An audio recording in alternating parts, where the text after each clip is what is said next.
Una sociedad parasimpática.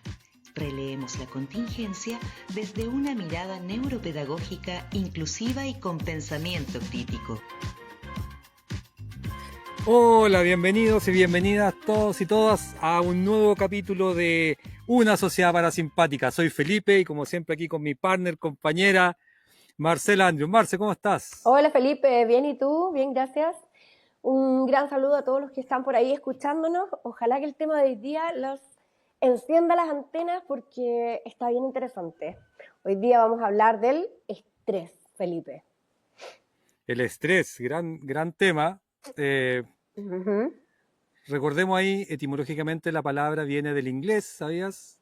¿No? Que significa comprimir. No, ¿en serio? Fue adoptada por la ciencia a partir de la física, donde se comprimían se generaba cierta energía por la compresión de partículas. Pero bueno, Mira, eso es un dato. el dato rosa, interesante. El dato rosa del día No de tenía hoy. idea que venía de ahí, fíjate. Pero para nosotros nada. lo conocemos mucho más desde la perspectiva que vivimos una sociedad muy estresada. Somos uno de los países con mayores niveles de estrés en el mundo. Sí. Por lo tanto, es interesante y como nuestro objetivo lo dice, que queremos cambiar el mundo un cerebro a la vez, la idea es que podamos nosotros comprender un poco más cómo gestionar, cómo manejarnos, ¿cierto?, con los distintos estresores con los que vivimos, que pueden ser distintos ámbitos familiares, económicos, sociales, políticos, etc. Tal Así cual. que, Así es. Marce, sin más preámbulo, por favor, te doy la palabra. No, Cuéntanos. Eso, no, que tienes mucha razón. Los estresores son algo personal, es decir, a todos nos estresan distintas cosas. Vamos a distinguir primero el estrés agudo del estrés crónico. Yo creo que ya muchos por aquí han escuchado hablar de el estrés como estrés bueno y estrés malo, estrés positivo y negativo, mientras más tóxico o menos tóxico. Bueno, vamos a despejar inmediatamente que el estrés crónico es el que daña nuestro cuerpo y a veces de maneras irreparables.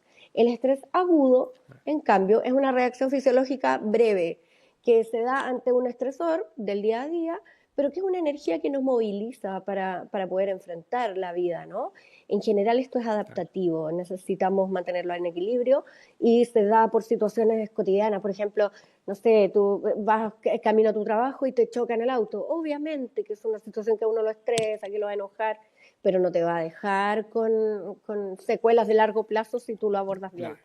Entonces, ahí hay una cuestión que hay que hacer hincapié, en que el estrés crónico no tiene que ver con qué tan fuerte fue el estresor o lo que te ocurrió, ¿ya? Porque ahí es otro tipo de estrés que se llama estrés postraumático, que lo vamos a abordar en otro capítulo. Cuando te ocurre un suceso que marca tu vida, que tú sientes que te está dividiendo entre un antes y un después, otro asunto. Estoy hablando del estrés crónico. Que se mantiene en el tiempo, claro. El estrés crónico es una exposición prolongada o recurrente a estresores que mantienen activado tu sistema de respuesta al estrés de manera innecesariamente alta y generando un desgaste biológico grave, ¿ya?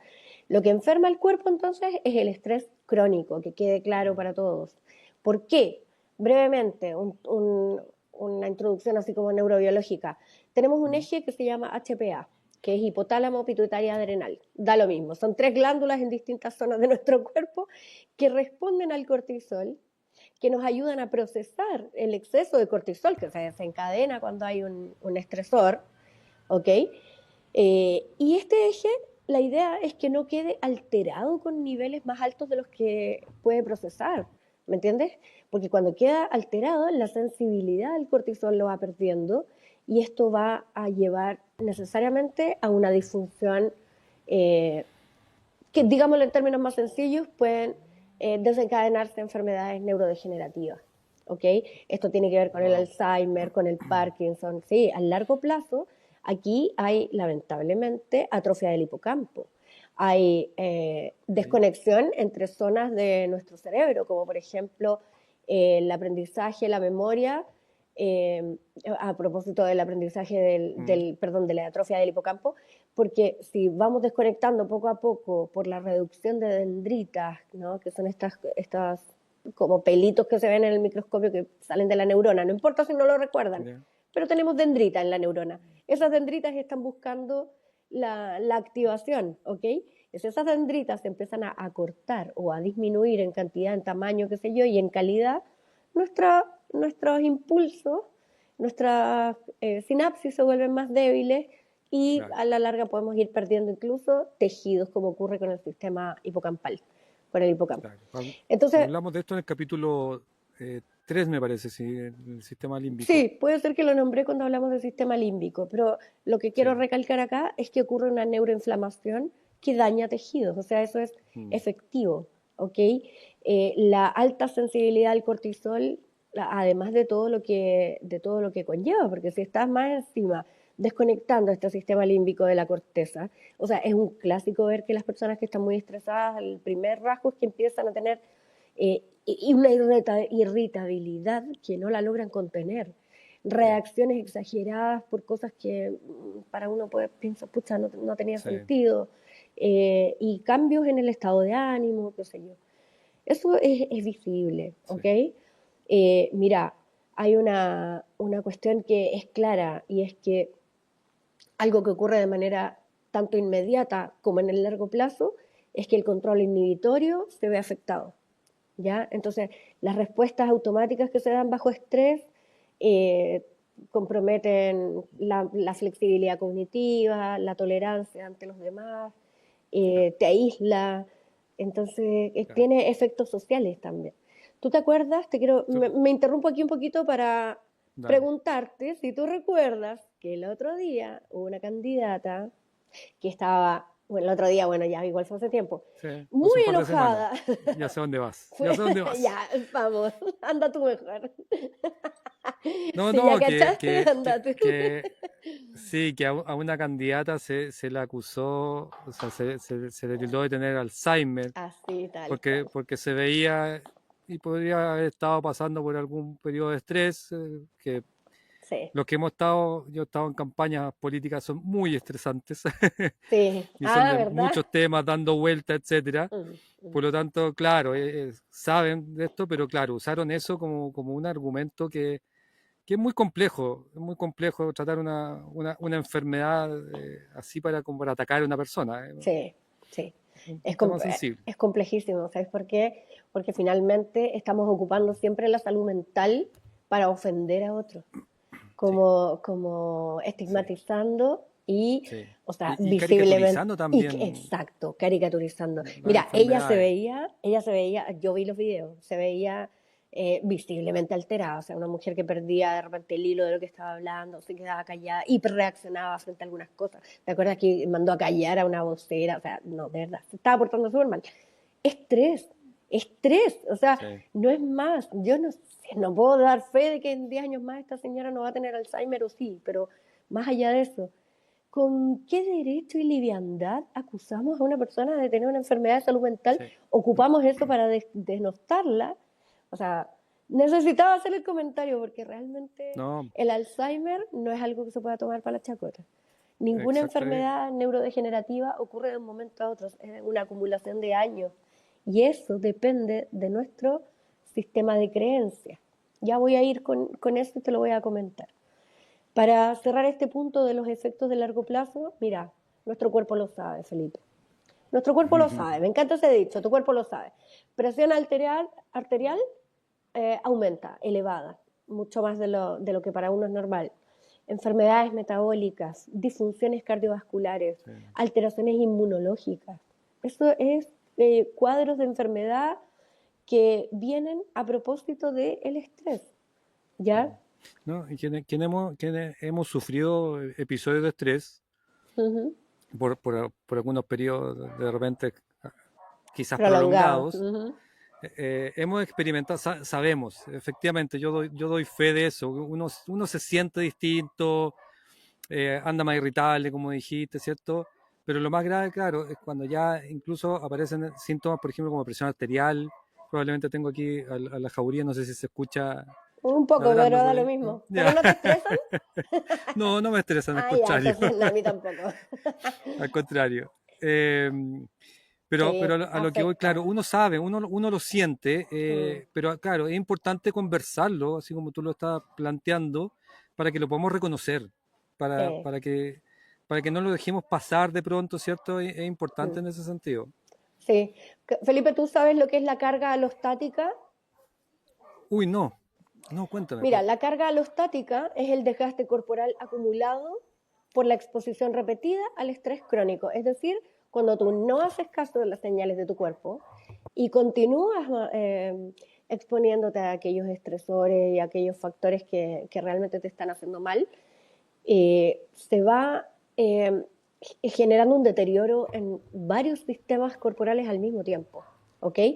Y por fuera se ve un envejecimiento realmente, o sea, esto de las canas, esto que me va a sacar canas verdes, este niñito tanto que me estresa, bueno, más allá de la talla, es real que hay signos visibles de envejecimiento y Bueno, de deterioro, el deterioro de la vista, el deterioro de algunos Marco, sentidos. Sí, Marco Enrique Minami se puso canoso de una elección a otra, me acuerdo. No sé cuál de todas las que ¿verdad? ha ido, pero de una u otra de pronto se puso canoso. Fue impresionante. Hay mucha gente que le pasa cosas así De hecho, con las de hecho, canas. de hecho decían que se había puesto canas para parecer más, no tan joven Ah, como en ese ¿verdad? tiempo, Que le porque criticaban por joven. la juventud no estaba muy valorada en No, ese pues, periodo. claro. Entonces le dijeron, lo acusaron de eso, y parece que no, porque las canas se le mantuvieron durante todo este tiempo. Sí, porque después no retroceden, po. Es Claro, una ida sin retorno. claro. Pero en los Pero políticos se ve mucho. sí, en los políticos se ve un montón. Sí, bueno, y cuando uno está relajado durante harto tiempo y todos te comentan lo bien que te ves, po. Oye, algo te Sí, hiciste, te ves súper bien. Sí, pues, claro. así se llama, estrés. Te brilla el pelo Claro, más brilloso. claro, sí, con algunos desestresantes por ahí. Mira, yo me acuerdo un tiempo Mm, cuando me vine a vivir al sur y estábamos en plena pandemia y se dijo, oye, cuando volvamos de la pandemia, porque no se sabía cuánto tiempo iba a durar, nadie pensó que fuera a causar tanto malestar social, digamos, como que afectara tanto la salud mental de las personas. Pero recuerdo haber estado con un profesor terminando mi posgrado que dijo, ojo, porque las dendritas de los niños, las dendritas, porque ya les dije, de la neurona, se van a acortar, se van a, digamos, no atrofiar, pero se va a ver perjudicado su sistema claro. nervioso al punto que se van a ver después niños más alterados, que van a parecer más violentos, no necesariamente va a ser así, pero hay que tener mucho ojo, van a aumentar las tasas de depresión, van a aumentar las tasas de adicción. Oye, pero tal cual, bueno, Sí. él es un profesor muy sabio, en otro momento te lo voy a nombrar y lo vamos aquí a homenajear, pero de verdad a mí me sorprende como muchos profesores comentaban después lo que ocurrió con sus alumnos cuando regresaron a la sala. ¿Y te acuerdas tú? Y aquí es algo que estuvimos conversando el otro día, no sé si te acuerdas cuando me contabas de las políticas de recuperación de los aprendizajes. Mm, ¿Te acuerdas lo que me dijiste? Que, claro, las políticas sí. se enfocaron más que nada. Cuéntalo tú mismo. No, sí. Pero esto es desde la visión que tengo yo desde la lectura de la prensa, etcétera. Me acuerdo cuando recién se regresó, el principal debate que había era cómo recuperar el tiempo perdido, ¿cierto? Pero en términos Sí, solamente académicos, es decir, los contenidos. No, es que tenemos que recuperar los contenidos. sí, Y fue un empuje que el primer año se dio con bastante ímpetu, claro, pero posteriormente yo lo que observé fue que bajó ese ímpetu porque se empezó a decir, ¿sabes qué? Tenemos que preocuparnos de la integralidad de los niños, emocionalmente, ¿cierto? De los tiempos. No por meter más horas de matemáticas van a aprender más matemáticas, porque claro, efectivamente estamos estresando el sistema completo. sí. Entonces fue, Sí, fue bien hace mucho complejo. sentido. Sí, Mm, porque además, bueno, hubo otro énfasis al retorno a la pandemia que tuvo que ver con cuando se empezaron a dar cuenta que no volvió la misma cantidad de niños que se fue, digamos.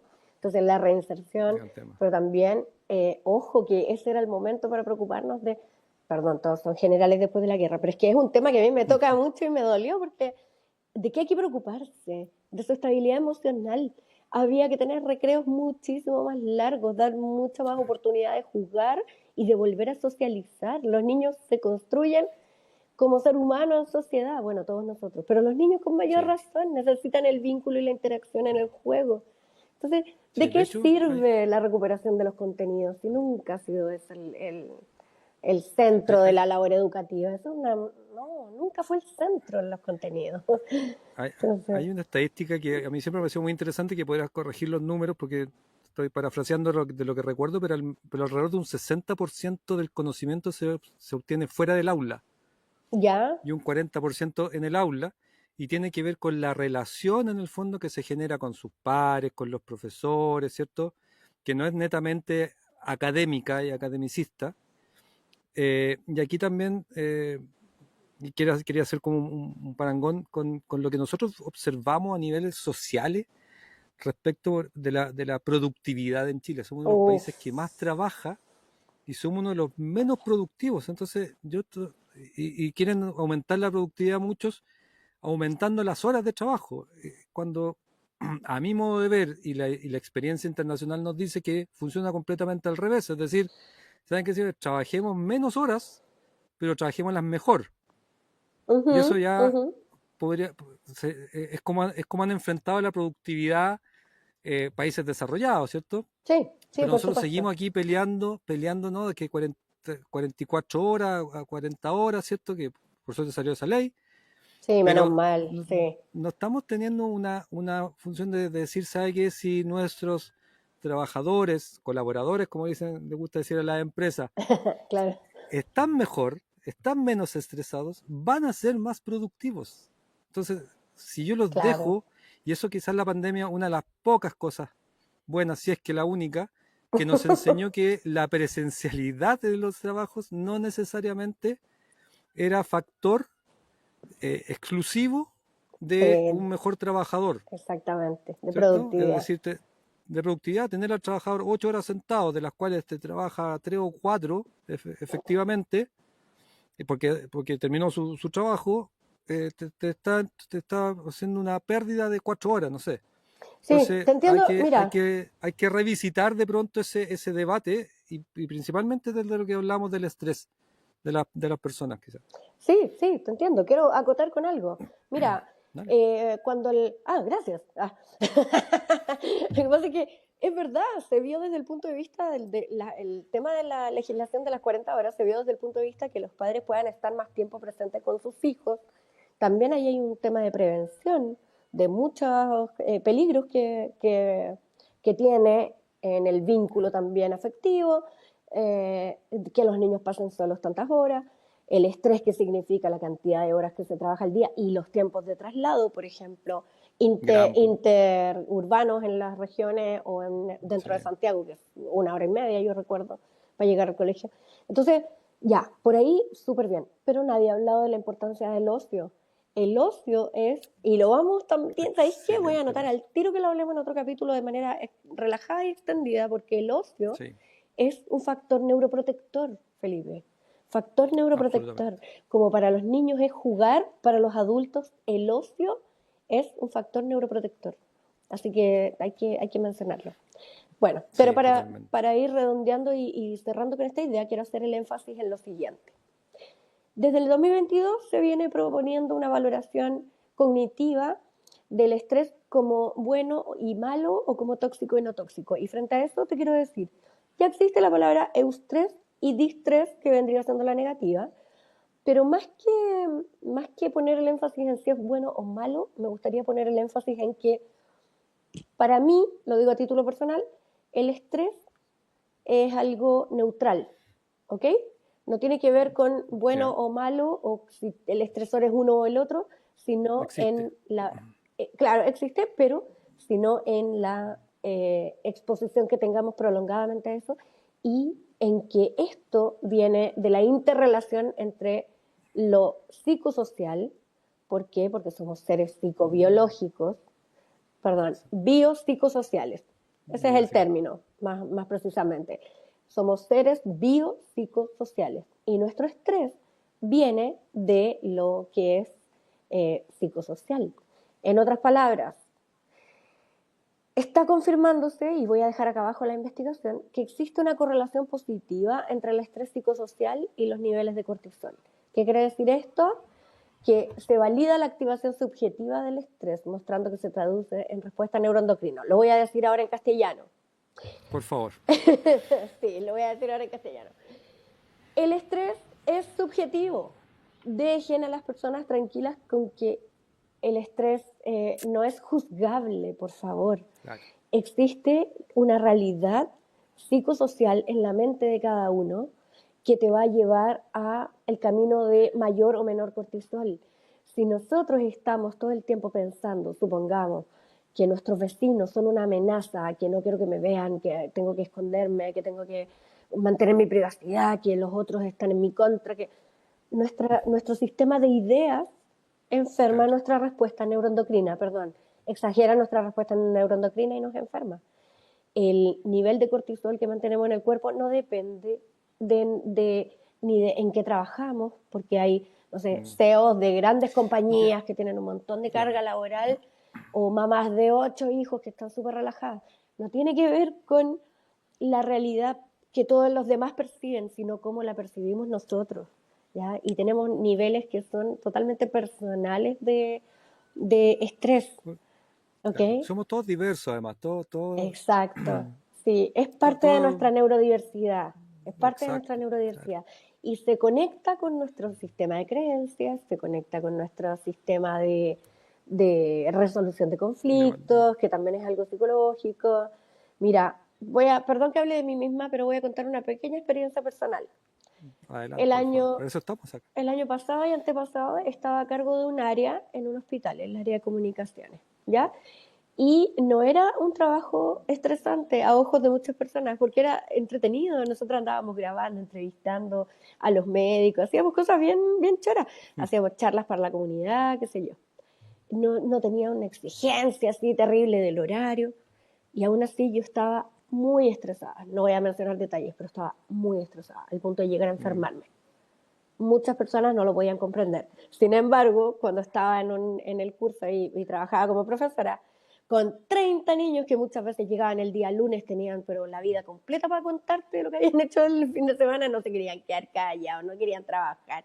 Después el viernes cuando estaban cansados, cuando pasaba algo en el curso. O sea, el rol de los profes, en general todo el mundo sabe que son muy, muy, muy, muy estresantes, con mucha carga laboral. Pero Claro. ¿sabes qué? Lo que para otros Pero es estresante, que es estar en una sala llena con 30 niños que quieren gritar, para mí no era estresante para nada. Yo vivía en modo zen. Entonces, ¿a qué voy con esto? A que mm, es de la percepción personal y no por es supuesto. juzgable por otros. ¿Cachai? Perdón que haya sido autorreferente, pero el No, estrés es pero un tema para mí y me apasiona mucho además. sí, o sea, efectivamente, y hace todo sentido porque somos como somos todos distintos, distintas cosas nos pueden estresar, distintas cosas nos gustan además. Porque tú dijiste cuando estabas comentando tu experiencia Claro, que era una pega súper entretenida. Bueno, pero eso es muy subjetivo porque ¿quién dice que es entretenido? Quizás hay gente que no le gustan las exactamente. comunicaciones, ¿cierto? O Exactamente. sea, no hay nada más subjetivo que cuando, bueno, ahí podemos derribar no un neuromito, pero sino un mito de que existe la objetividad, Ah, ¿cierto? por O sea, supuesto. no Sí, existe la objetividad porque todos somos distintos y todos vemos la vida distinta. Entonces, cuando alguien dice, mira, siendo súper objetivo, la verdad que es imposible ser objetivo.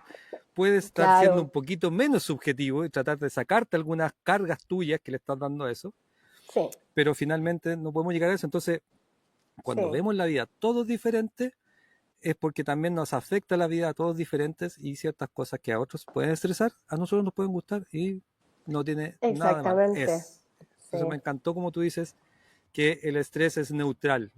Es. Es nomás, Perfecto. sí. Sí. Y aprendamos a mantenerlo a raya y a no juzgarnos entre las personas, sino brindar espacios de contención, espacios en el que la gente pueda hablar, dialogar. Y oportunidad de asistir a un psicoanalista, no todo el mundo la tiene. Eso ya lo sabemos, ¿ok? No todo el mundo lo quiere tampoco hacer. Pero ojo, que cuando tú ves que un familiar tuyo está en un nivel de estrés que se volvió crónico, que está afectando su cuerpo, que está afectando sus relaciones interpersonales, hay que hacer lo que hay que hacer, hay que ver un terapeuta, porque no es un lujo, ¿ok? Es la forma Sí. de volver a ti, a tu lugar, a tu equilibrio. No es solamente ir al endocrinólogo porque resulta que estamos nombrando el sistema neuroendocrino, no. O al Bueno, psiquiatra para que te dé un ansiolítico. No, hay que tomar decisiones, cambio de vida. Pero sí, pero lamentablemente sí es un lujo para muchas personas ver un, Un terapeuta, por un, supuesto, un terapeuta hoy día por con supuesto. una salud mental que está tan a mal traer en nuestro país. Sí, sí, Pero sí, tienes toda la razón en eso, efectivamente. sí. Y ahí y hay que sacarse quizás el mito de que el que va a terapia es porque está mal, porque está loco, Sí. que se dio mucho. Yo vengo de una infidencia aquí entre nosotros. Oh, Yo vengo quizá queda contar, de ¿no? la familia militar. Y en la familia militar Ah, era muy, pero muy mal visto visitar al psicólogo. Yo no sé si siquiera sabían psicólogo, nunca lo conocí, porque probablemente no tenía muchas horas tomadas claro. en la salud militar. Estoy hablando hace 25 años atrás. Eh, pero efectivamente, porque había un tabú del que el que iba al psicólogo es porque ya Claro. estaba loco, ¿te fijas? Y tenemos que sacarnos eso. Muchas personas todavía lo mantienen en reserva, en secreto. No piden permiso en su trabajo para ir al psicólogo. Dicen que van al Imagínate, dentista, ponte tú. Dicen que claro. van a, no sé, a cualquier cosa, pero un psicólogo, un psiquiatra todavía se mantiene un poco oculto como un tabú. Oye, Bueno, tú, imagínate. así que esa es como tu historia de vida, perdón, paréntesis. Todo calza pollo ahora. O sea, de verdad. Ya, eso fue un Na- comentario como amiga, no como especialista. Listo, cierre paréntesis. no, perfecto. Ya. Sí, bueno, pues todo, por eso te digo, ahí todos hablamos siempre desde nuestra experiencia. Entonces, yo tuve Sí, mucha reticencia mucho tiempo, porque venía con esa carga, por supuesto, de terapiarme, etcétera. Me terapié ya muy mayor, estoy hablando pasado los 40 años, mm, y en verdad fue mm, un cambio de mentalidad increíble, y aprendí a reconocerme, y en eso aprender también a reconocer situaciones de estrés que uno normaliza muchas veces porque exacto. Sí, es normal, ¿cierto? Dicen, no, si exactamente. es normal sentirse así en el trabajo, que hay que madrugar, entonces el que madruga Dios le Claro. ayuda, entonces como Por supuesto. O sea, de repente mira lo que no tanto. estábamos. No, nada, no te, no sé qué Dios ayuda al que madruga, porque, mira, te voy a decir algo. Hace un rato tú dijiste que, que las personas, lo valioso que es estar en un trabajo que es entretenido y que a veces lo que es entretenido para uno no es entretenido para el otro. No va a faltar los que nos empiecen a mandar comentarios ahí de que uno no va al trabajo para entretenerse. O sea, punto uno. Uno va al trabajo porque necesita trabajar. Muchas personas ni siquiera piensan si les gusta o no les gusta. O sea, ya Exacto, cuestionarte si esto es tu vocación, tu realización, tu sí, crecimiento personal, ya eso es un lujo. ¿Cachai? sí, Entonces, totalmente. partiendo de esa base, nosotros tenemos que aprender a conocernos y entender lo que sostenemos. A lo mejor hay personas que no soportan estar en un lugar donde no les está gustando o no les está haciendo sentido lo que están haciendo día a día. Mientras que hay otros que todo les hace sentido porque lo que les preocupa son otras cosas. La supervivencia de su familia depende de su sueldo y da lo mismo si lo paso bien o mal. ¿Cachai? Entonces, insisto con la subjetividad. Todos tenemos algo, todos tenemos estresores. Hay que ver de qué manera, cuáles son los de uno, de qué manera los mantengo a raya, de qué manera me vuelvo a equilibrar cuando estoy sintiéndome perdido o perdida. Y ojo, que viste que siempre damos tips de mindfulness. Hoy día no voy a dar un tip o contenidos de mindfulness. Hoy día no te voy a hablar de mindfulness. Te voy a hablar de lo que mi experiencia, mis conocimientos me dicen que funciona mucho con el tema del estrés. Si usted, señor, señora, que nos está escuchando por ahí, no tiene la posibilidad de ir a un psicoanalista, bueno, parta por otro profesional que lo ayude a cambiar sus hábitos, ¿ya? A cambiar, por ejemplo, sus conductas, su relación con el ejercicio, su relación con la alimentación, porque por ahí también podemos ir bajando. De hecho, la terapia que yo recomiendo siempre es la terapia que se llama cognitivo-conductual, ¿ya? Yo estudié eso hace mucho tiempo a propósito de otros temas, no era por mí ni por el estrés ni nada, sino a propósito de otros temas, pero me voy dando cuenta cómo a través del cambio en nuestras conductas es cognitivo-conductual. a través del cambio en nuestras conductas y hábitos, vamos cambiando nuestro pensamiento. Y a través del cambio en nuestro pensamiento, vamos cambiando nuestra reacción frente a los estresores. Y para el otro lado también, si partimos por el cambio en nuestras creencias y en los aspectos cognitivos, vamos a modificar nuestra conducta, porque acuérdate que el aprendizaje se mide en la modificación de la conducta. Y esto también tiene repercusiones sobre nuestro sistema parasimpático, que es lo que nos convoca, y ya, creo que quedó claro. O sea, a calmarse, totalmente. A relajarse, se ha dicho, y a conocerse, a calmarse y a buscar de pronto en situaciones que a uno posiblemente no le gustan, que no sé, el trabajo, estoy pensando, todos hemos estado quizás en un trabajo que no nos ha gustado, siempre se puede encontrar algo bueno, siempre se puede cambiar uno la actitud hasta ante ciertas cosas, ¿cierto? Se puede. Sí. Así que hay esperanza, hay patria aún. Hay patria ciudadana. Hay patria aún. Vamos. Muy bien. Oye, Marce, excelente programa, capítulo, me encantó. Vamos a seguir hablando de estrés, me imagino, en los próximos, porque es un tema que pega en muchos lados, por que muchas no termina, partes. No tiene fin hablar de estrés. No exactamente, tiene fin. No tiene fin. Oye, así que ¿alcanzo a plantear la pregunta para los amigos, ¿no? ¿Te dije la pregunta? Ya, ok. Voy a dejar una pregunta, mi querido Felipe, para que tú me la respondas la próxima conexión que tengamos, el próximo episodio. Ya. Y también a ver si los amigos o amigas que nos escuchan quieren responderla. Ayúdenme, por favor. Que estamos hablando de que el estrés depende y podemos regularlo a través de nuestra conducta y tal. Yo quiero preguntar, porque lejos de buscar un culpable, observemos acá qué oportunidad tenemos de cambiar, ¿no? La responsabilidad sobre el actual estrés de las personas, ¿depende solamente de uno mismo o sobre la sociedad en la que estamos insertos? Es decir, ¿depende absolutamente de nosotros o aquí hay responsabilidad de autoridades, legisladores y el medio social en el que elegimos vivir? Uy. O que nos toca vivir. Gran pregunta. Hay muchas variables ahí a considerar, así que... ¿De quién depende? Ahí quedó. Voy a hacer las tareas, voy a preparar mi respuesta. Muy bien, esa. Y la voy a tener para el próximo capítulo. Espero que el resto también se pueda comentar ahí. Se anime. Y me ayude a decir algunos tips para poder enfrentar gran pregunta. Gran desafío, gran capítulo. Marce, un placer. Qué bueno. Un abrazo para todos. Abrazos parasimpáticos para todos y todas. Nos vemos la próxima. Chao.